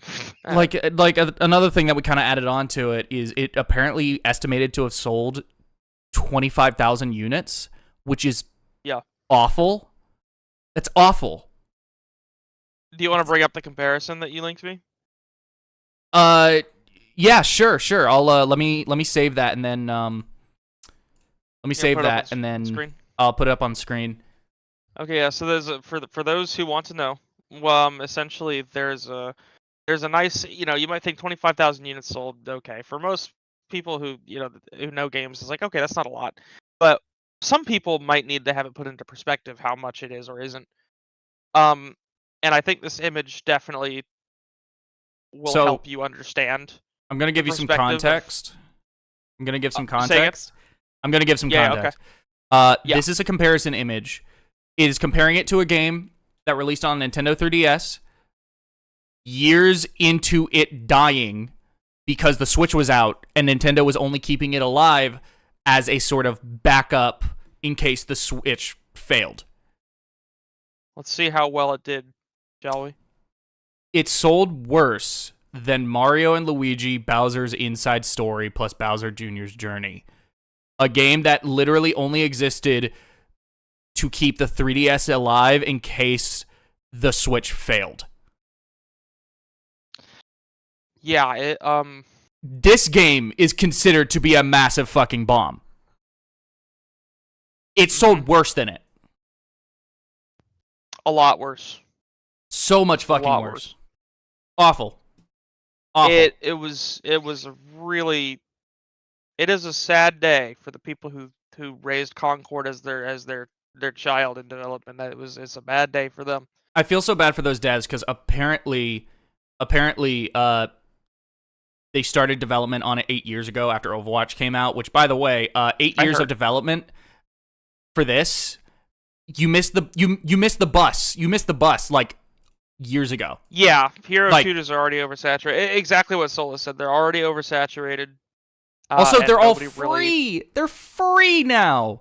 Yeah, the contemporaries you're trying to compete with, they're free. You are $40. You are $40. Not even the one that you're ripping off and like copying costs money anymore. Yeah, because they put so much money into it. There's no way they're gonna just make it like free to play, right? Not at that. I mean, it's true. I believe the free to play model does generate more money in a lot of cases, but they're not gonna have an 8-year time span of development and then not want instant gratification as soon as it releases. This genuinely, I genuinely think this. Actually, you know what? I'll save that for a moment. Do you have anything else to say about this part before we get into the next part of the story? No, I think we can move on to the next part. Yep. Okay, so basically the game officially came out about 2 weeks ago, week and a half ago. It'll be 2 weeks ago this Friday. Anyway, Concord is dead. Concord is going offline. It's going offline. They're giving everyone refunds. They pulled the plug. It's dead. It wasn't even alive for 2 weeks. Not even 2 fucking weeks. Wait, it's dead. Wait, before we continue, I have to point out what Brub just said. My favorite comparison is that a housefly lives on average 15 to 30 days, meaning that a housefly has outlived Concord on PS5. Oh my god. A housefly is older than Concord. It's so embarrassing. This is oh my god. Is it okay, what I was going to say. This might be the biggest, most embarrassing flop of the modern age. Not just the year, the modern age. This is worse than Suicide Squad. This is bad. It's bad. This is awful. This is horrid. That's bad. Holy shit. Oh my god. And one of the they I don't know if you heard about this. They back during Gamescom, it was announced that there's going to be an Amazon anthology show called Secret Level, where every episode is essentially like a short film based around a video game. And it has things like Mega Man, and it has things like God. There's going to be a God of War one. I have seen that. Yeah, I've seen the... It's Kratos in modern day, and I'm really curious how that's gonna go because that sounds really dumb. Anyway, one of the episodes was gonna be dedicated to Concord.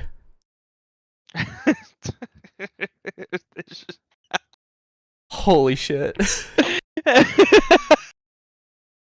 Yeah, we'll let you make a short film about God of War, but only if you make a short film about Concord. Dude,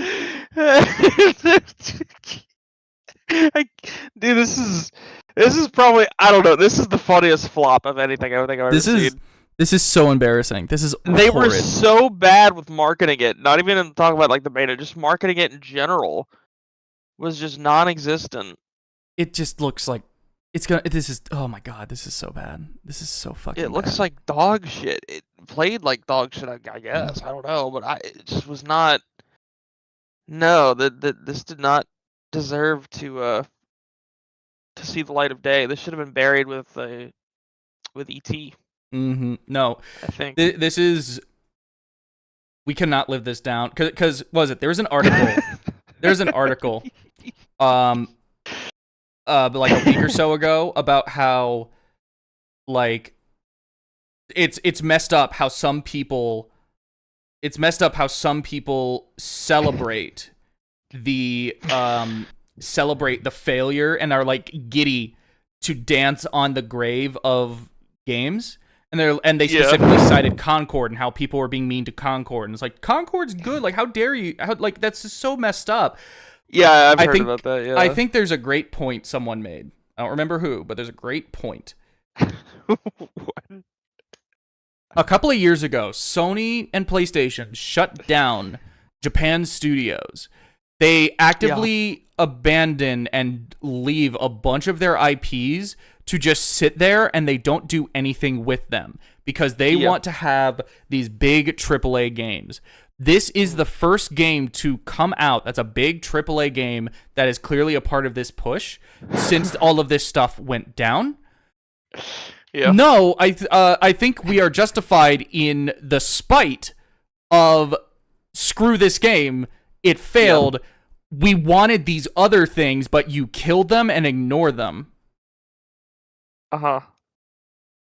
How dare you? And now they have no IPs. They have no IPs. A PlayStation executive says they don't have any IPs that they've been, fostering or anything. They just don't have enough original IPs. Anyway, hey, Will, have you heard there's this game coming out this Friday? In fact, on the exact same day that Concord is getting shut down, it's called Astrobot. You want to know what's really cool about that game?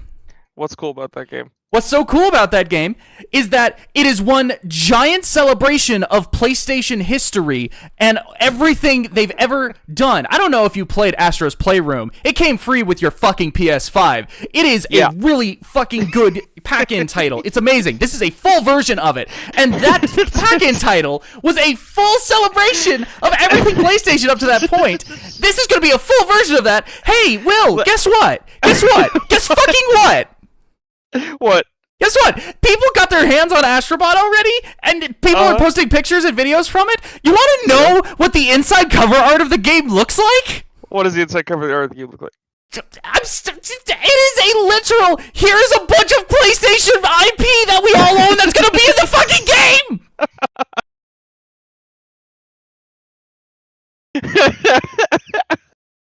It's a bunch of stuff they own! And he's like, we don't have any fucking IPs. Fuck you, you do. You're just ignoring them. Matt, you are missing a crucial part of what that exec was trying to say. You're missing a crucial part of what he was trying to say. Do you want to know what you're missing? Sure, what? Is that PlayStation has no games. That's true. PS5 have no games. They have no games. They have no games. No games. Why isn't Concord featured in Astrobot? That's a great. It Concord probably is. You just don't know which. Oh my one fucking is god! It because probably the is. characters were uninterestingly designed. Oh my god! Actually, it might actually be in there. It could be in there. We just don't know. Be in there. Oh my god! That'd be I'm not even kidding. It could be one of those in there. But just look at this. Look at this fucking thing. There's Killzone. There's Ape Escape. There's Uncharted. Yep. There's fucking Ico. There's Shadow of the Colossus. God of War. Parappa the Rappa. Fucking Ratchet and Clank, Jak and Daxter, Ghost of Tsushima, fucking Bloodborne. So many franchises they own, and that this whole game is all about celebrating. And they're like, no, we don't got any. Yeah, being a Bloodborne fan is the hardest thing ever, Rob. You're absolutely. We don't got any. We don't have enough. We got no IPs. There's not enough IPs. It's not like this game about celebrating the IPs that Sony has. We just don't have enough. It's not like PlayStation has the second most well-known, well-loved, honored, important gaming catalog in the history of the industry, second only to Nintendo. Yeah, this is yeah, I don't know what you're talking. I don't see any characters on here. I don't know. There's none. There's no I can't wait for the PlayStation 5 to get its first game on Friday. I think that's the one exception we need to make with that meme. The only game it has is Astrobot. That's the one exception. Right. I think we need to agree on that. Look. One day, we will get Bloodborne 2. One day. It will not happen tomorrow. Mm-hmm. It will not be announced next week. Mm-hmm. It probably won't be announced within the next 5-year period after I say this. Mm-hmm. But it will happen. Mm-hmm. We will get Bloodborne 2 as soon as they realize that PS5 has no games. Mm-hmm. It's going to have one game. It's going to have one game, and it's going to be a celebration of all the games it has. All the games that it doesn't have. Yeah, no. It could have had, but it doesn't. Nothing for it to celebrate, actually. Mm-hmm. Not one thing. And all they got to do, all they have to do is release a Bloodborne 2, and all their problems will disappear. Mm-hmm. That's all they have to do. Mm-hmm. Just get Bloodborne right out the gate, and then all we're good. Yeah, Brub, exactly. Brub has been popping off this entire stream with the opinions that Brub has been very, very true. Being a Bloodborne fan is the hardest thing ever. all their losses and problems would go away if there was a Bloodborne remaster. Yeah, just focus on that IP and you're good to go. But apparently, the PlayStation execs don't know that it exists. They think they don't have any games. They think they don't have any games. They don't realize they have one game that shows them they could have more games. But they don't even know they have one game. Yeah. Hopefully Concord going down makes them think about what they've got. Yeah, no, that's true. Anyway, we don't have enough actors for video games, am I right? Yeah, that's true. That's true. There's no acting for games. There's no acting. Anyway, so Valve announced this game called Deadlock. Have you heard about this? Deadlock out there. Yeah, no, I haven't heard of that game. Can you explain it? No, so what it is what it is, it's a MOBA mixed with a hero shooter. And I've been hearing good things about it. A lot of people are talking very positively about it. Really? Yeah. All right. Sleep. Actually, you know what? I want to ask specifically. Sleep. Have you heard about this game, Deadlock? Sleep. Have you? Assuming you're still here. Sleep, you are still there. Do you know about this game called Deadlock? Do you? Or do you not?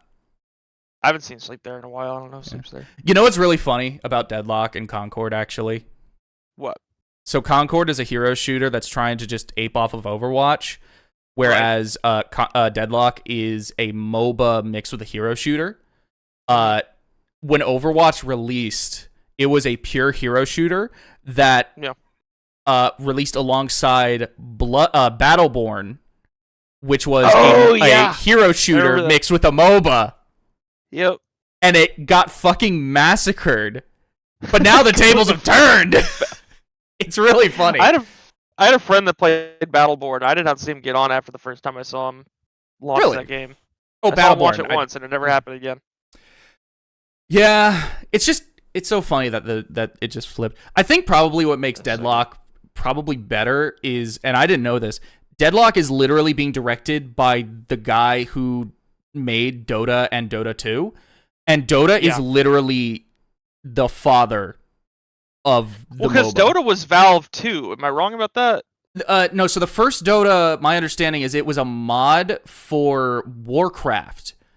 Then Valve approached them as like, hey, do you want to make this a full game? Because a lot of Valve's catalog is actually built out of mods for their games and for other games. Right. And they went and made Dota 2. So Dota 2 is actually technically a real video game, whereas Dota 1 is a mod, I think, that might have gotten a standalone release eventually, but it started as a mod.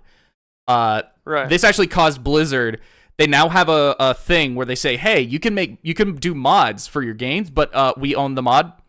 And they did this specifically because they lost Dota, and Dota was literally built off of their game, and they don't have it.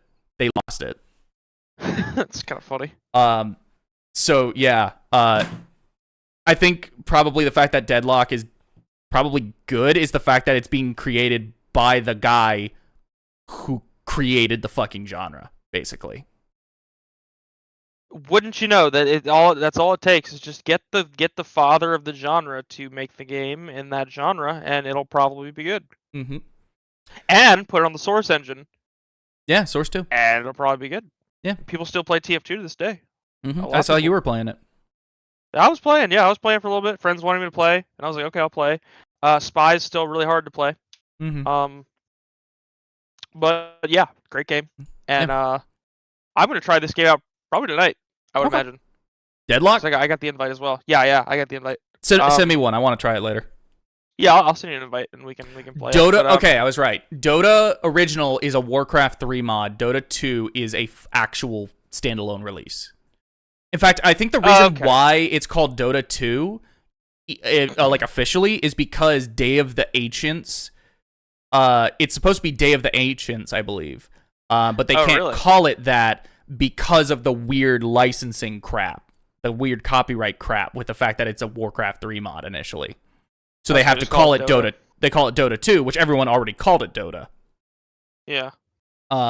Makes sense. But yeah. So, do you want to go back to more depressing stuff?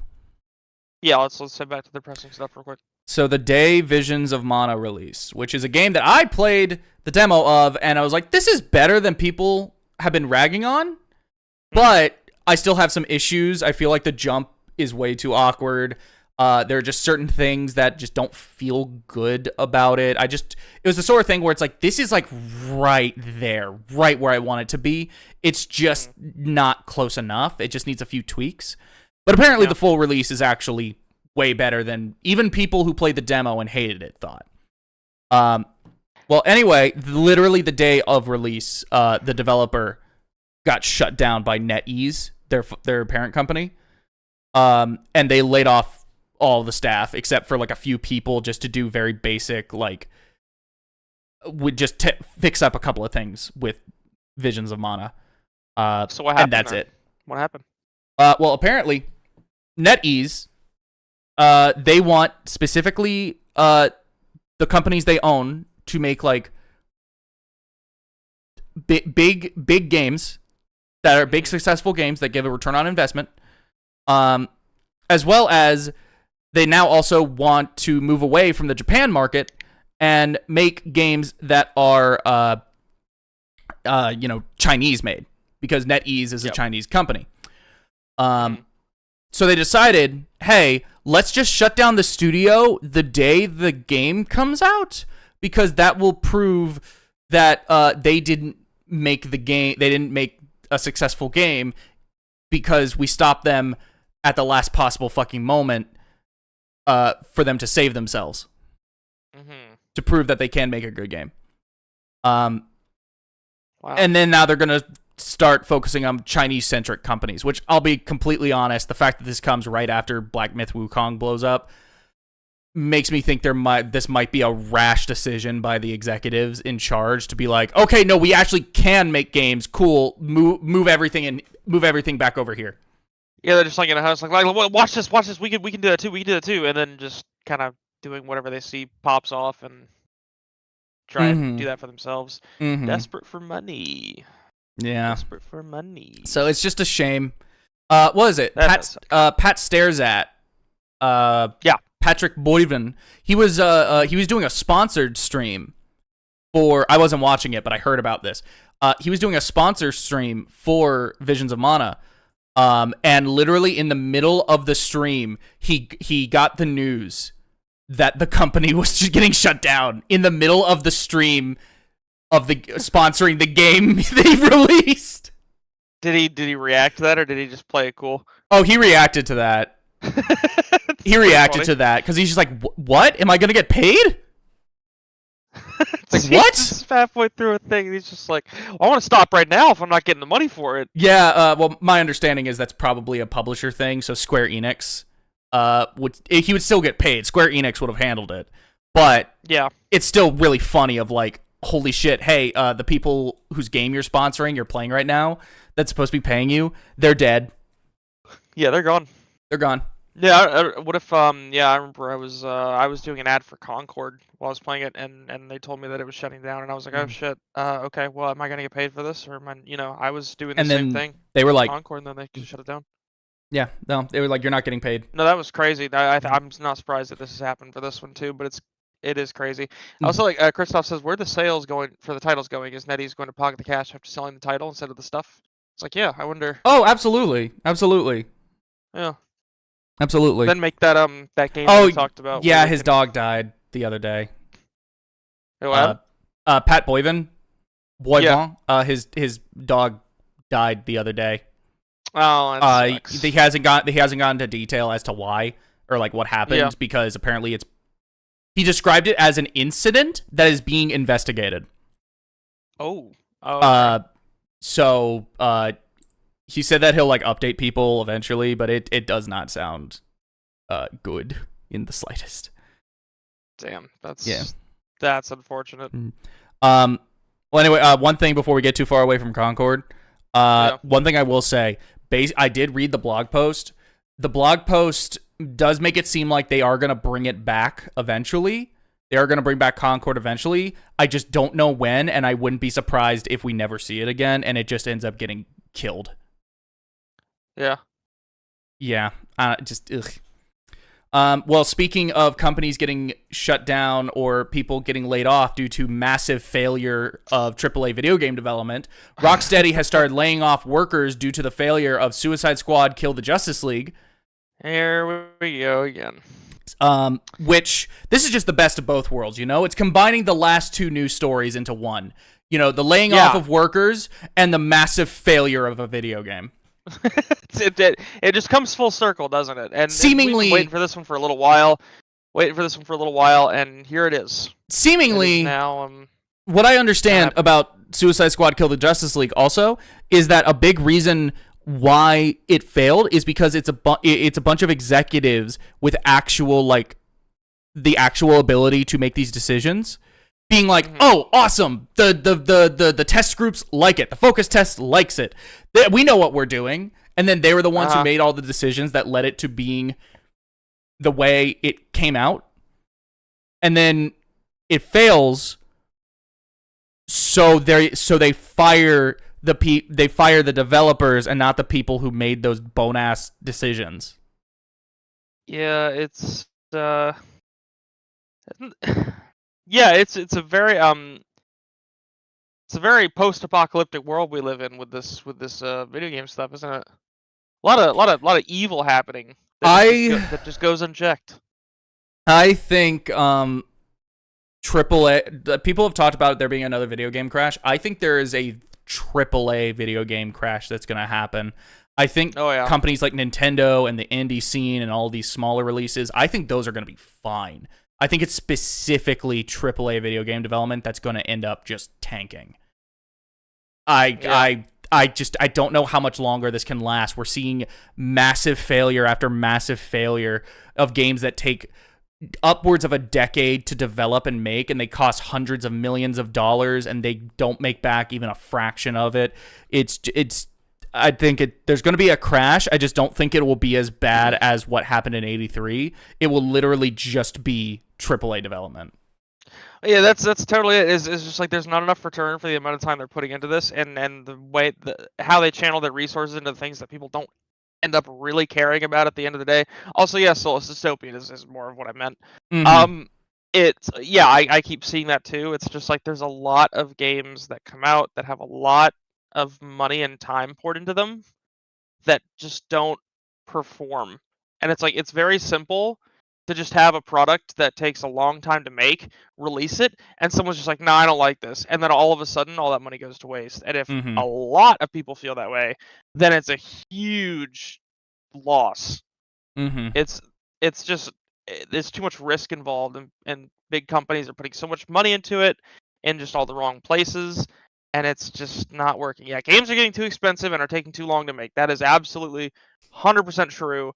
No ifs, ands, or buts. And when it takes so long to come out and they don't perform as well as they thought, that's when they start charging $70 to make up for the costs that they themselves put on these games and their development, and they just don't return. They're not good.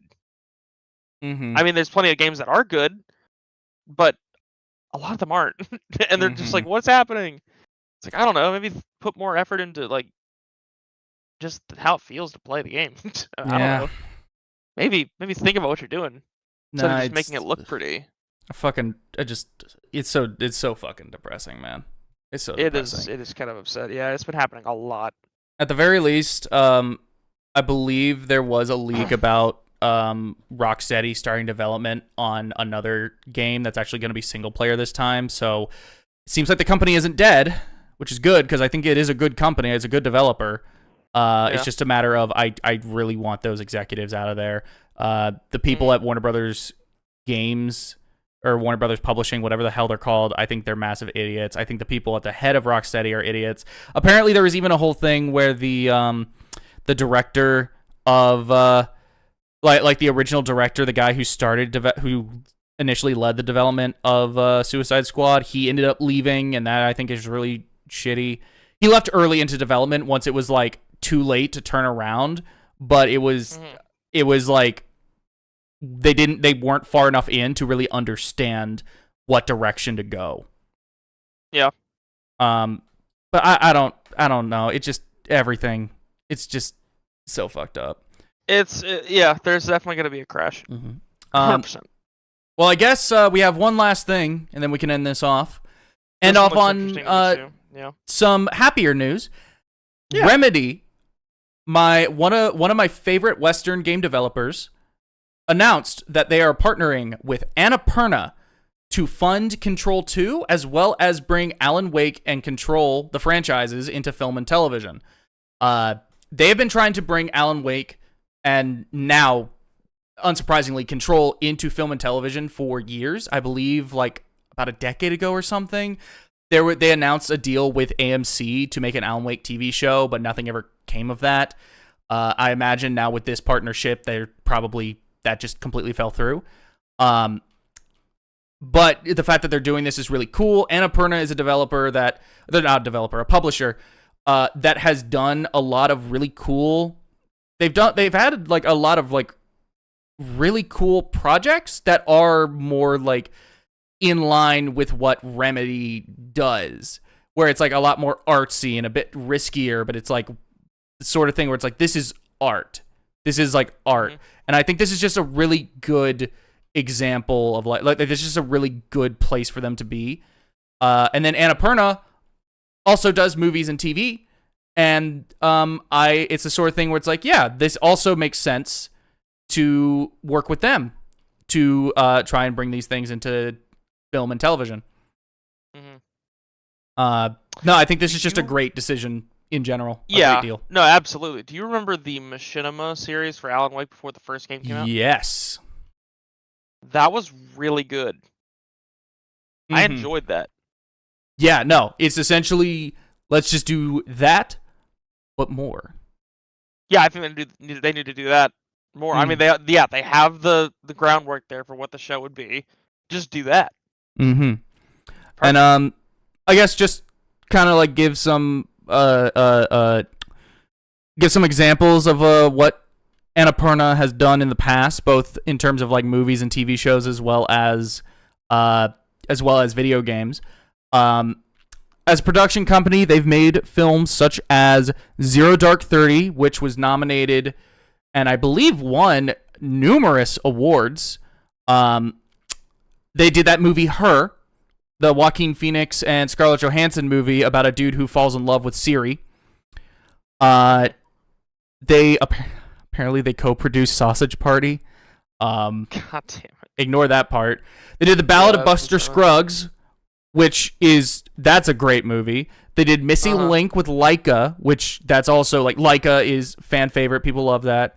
Vice, just a bunch of stuff. They did Nimona. They did Nimona, which is a Netflix film from last year that blew up on like Twitter and Tumblr. I don't know. It's a cool movie. They co-produced a lot of these things. Then Annapurna Interactive has done things like Gone Home, if you remember that game, or at least they helped publish that on Switch and stuff. Gone Home, it was like a 2014 indie game where I think it was about I don't remember. I just remember that game was like being lauded because it's like really gay. It's like a and I mean that in a nice way. I mean it's like a very queer like it's about like, oh, I went back home and like I'm reliving, like trying to deal with my parents and shit, and it's something that I'm looking it up right now. It looks like it got a lot of awards. It's a walking sim. It's a walking sim. It was one of it was one of like the first big walking sims I remember. They did Solar Ash. They published Solar Ash, which is from the developer of, oh god, what was it? Hyper Light Drifter. Which that's just a visually incredibly cool game. They did Neon White, if you remember that. Published it. These are all published. Yes. I need to clarify that. I don't want to make any mistakes. That's an important distinction. Neon White, which a lot of people love how that game plays. They don't like the story, but they like how it plays. And they just did a lot of cool stuff. They did a lot of cool stuff, and I think this is a perfect place for Remedy to go, and I'm very happy that they are teaming up with them. I think this is the right place for them to be. I just hope that they are able to sufficiently support Remedy and make sure that they're able to get the games out as best they can, uncompromised, and as creative, intact as it can be. Alan Wake 2 was made with the back. Alan Wake 2 was made with the backing of Epic Games, which I don't think Annapurna has that level of backing, but I feel like they would probably give more leeway than Epic Games probably would. Mm-hmm. Regardless, this is great. I'm very happy. It's good news. Good news. I think they're gonna do really well with it. If you choose to make an Alan Wake and Control thing, you probably care about the universe, which means you're probably gonna do justice by it, in my opinion. Mm-hmm. No, unless you're just not good at it. Yeah. But yeah, we will see where this goes. I wanted to end it off on some kind of positive note. It's mostly positive for me because I adore Remedy, and Alan Wake 2 was, I think it was my game of the year last year. I can't remember what all released last year, but great game. I love it. Sounds like it was. Love it. You play him again. I'm gonna play. Before I play Alan Wake 2, I'm definitely gonna replay 1 again. At the very least, replay 1. That's the only one that I would say you should probably play. You don't need to play Control. You don't need to play Alan Wake's American Nightmare. But play at least Alan Wake 1. And then fucking ban them. Yeah, because I've already played Alan Wake 1. It was just when it released. It was a long time ago. And then Control is awesome. You don't need it for Alan Wake 2, but Control is just great in its own right. Yeah.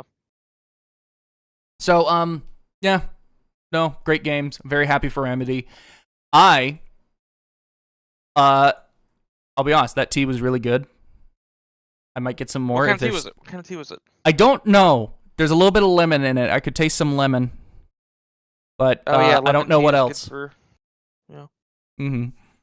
I'm glad you enjoyed your tea. I'm glad that was good. Oh, glad we ended on a high note.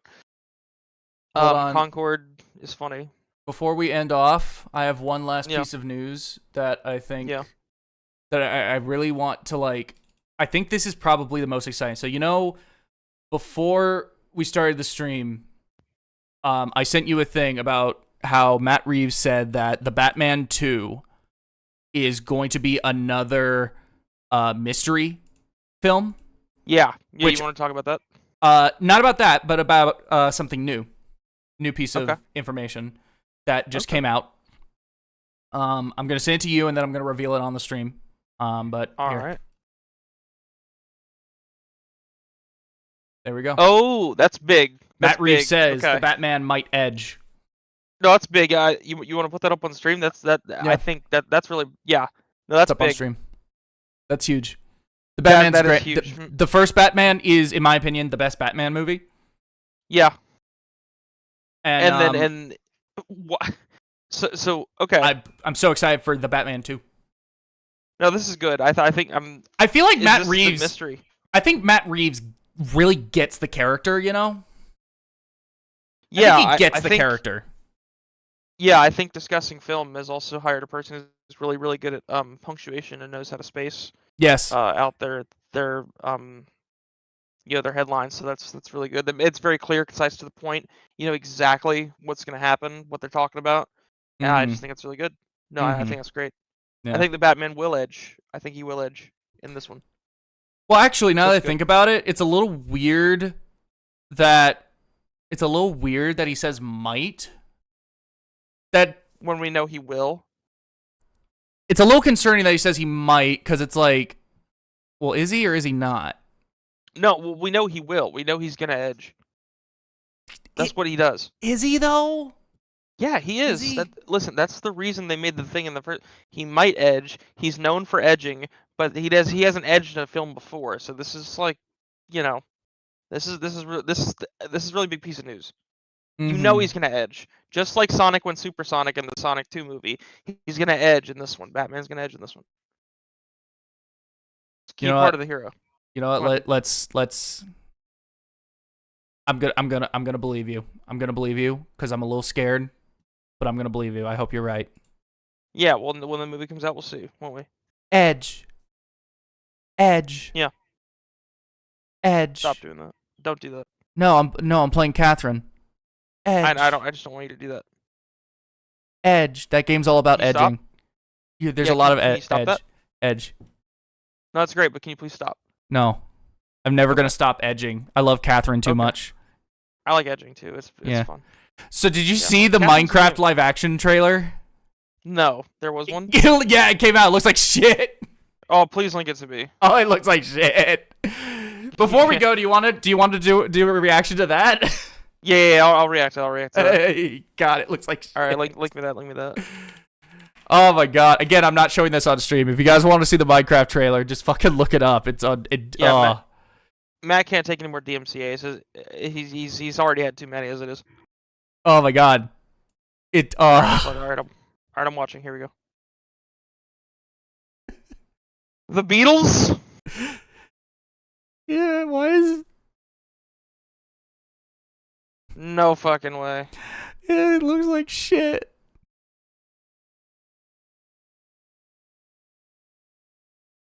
It looks so bad. Why? Why did they go for this fucking pseudo-realism, this hyper-realism for Minecraft? Why do they have to make a live action? You should see who's What the playing fuck? Steve. That's the best part. Okay. Yeah, Jason Momoa. Wait a minute. Is it? I am No placing fucking blocks way. and shit I am 'cause I'm in Steve. fucking Minecraft. Dude, this movie's gonna be so cool. Oh my god! This movie's gonna be so fucking cool. Is that fucking pig? Dude, the pigmen and everything are there. Fucking This is- Steve! It's fucking. What? Wait a minute. It looks like shit. Steve is brown. Jack Black is white. This doesn't make any sense. I can't believe they whitewashed Minecraft. They whitewashed Minecraft. They whitewashed Minecraft. This It is. looks like shit. I think Minecraft Steve will edge. Oh, I don't know why hell they made yeah. him. He absolutely white. will edge. He will edge, and then he will break up his band in the end. That's and then how. he'll teach a bunch of school kids how to play rock and roll. Yeah, he'll break up his band because his partner will say, "I wish Donald Trump got assassinated." Listen. The biggest thing about this Looks like shit. is that it looks like shit. Okay, yeah, that's the thing. The movie does not look really like it's gonna be really good, but I want to watch it. I want to watch it. I'm gonna watch you it, and but me? I'm gonna hate watch it. You and me, we're gonna watch that movie together. You need it? Yeah, no, we're gonna make a whole deal of it. We're gonna make a whole deal. We're gonna watch the Minecraft movie together. Jack's Films made a frame-by-frame analysis of the Minecraft trailer, so I'm gonna go watch that. Did he? Okay, yeah. Tell me Yeah. how that goes. And Yeah. then are we gonna stream Dead Rising when it comes out, or do you want to just play it? We could stream it if we got. We could stream it. We could. Yeah, we could. We can talk about that. I requested the day off, by the way. So. Oh, okay, cool. So yeah, do you have you requested, what was it, Thursday? It was that Thursday. Yeah. By the way, Okay, so we're you got probably we've been talking about for Dead Rising Deluxe Remaster DRDR. Yeah. Him coming up and a friend also coming and us just playing through it, and we could stream it. We could stream it if we want. Yeah, game that means a lot to us. So we've done videos on it before together. Yes. So Fucking this would be a find nice little those. comeback for that. Go find those. It's like the One Piece. Yeah, exactly. Except it doesn't take 1,000 episodes to find. And just as the incel gamer said, Jack Black isn't white; he's Jewish. Mm-hmm. That's the That's moral all of there is today's to it. story. That's it. That's what the whole Wait- not a wait- podcast was leaning towards. What are you more excited for? The live action Minecraft movie, or Sonic 3? Oh, definitely the Minecraft movie. Like after seeing that trailer, absolutely. by far the Minecraft movie is got me Yeah. most excited. Yeah. Very. Yeah. No, No. Jack it- Black it's and not even- Steve, I think is great. I think that's amazing. Great casting. I'm not surprised. I'm actually I'm very surprised that it was not just about a dude surviving. Real talk. Jason Momoa would probably actually be a better Like- Steve. Isn't that weird to you? Yeah. I don't know what it's gonna be about. Isn't that just like strange to you? Mm-hmm. You know what? That they Actually, whitewashed looking at it, I'm gonna Steve predict and it right it's not about him now. surviving? I'm gonna predict it right now. It's just gonna be a ripoff of the can't modern hear you, by the way. Jumanji. You can't. You can't. You can't hear me? I can hear you now. What the fuck? I don't know what happened. I don't know. Like I didn't see the green ring around your icon moving, but I saw What? Jack moving on the screen. Oh, whatever. I'm just gonna make this prediction, and then seriously, we gotta end this. I'm gonna make the prediction. This movie is just gonna be a ripoff of the modern Jumanji movies, where it's people go into this video game. That's what it's gonna be, because that's them going through a portal, and it's like 4 weirdos. It's gonna be a ripoff of the Jumanji movies. I'm calling it right now. $40,000 that you're wrong. Oh, I don't have that, so I don't know if I can make that bet. Actually, no. I'm just gonna go. I'm gonna go to Chase Bank, and I will get that money. Yeah, you go to Chase Bank and we'll make that money back. Yeah, Fucking brought it back. That you're wrong. Brought it back. I brought it back. Okay, whatever. I'm fucking ending it. I'm hungry.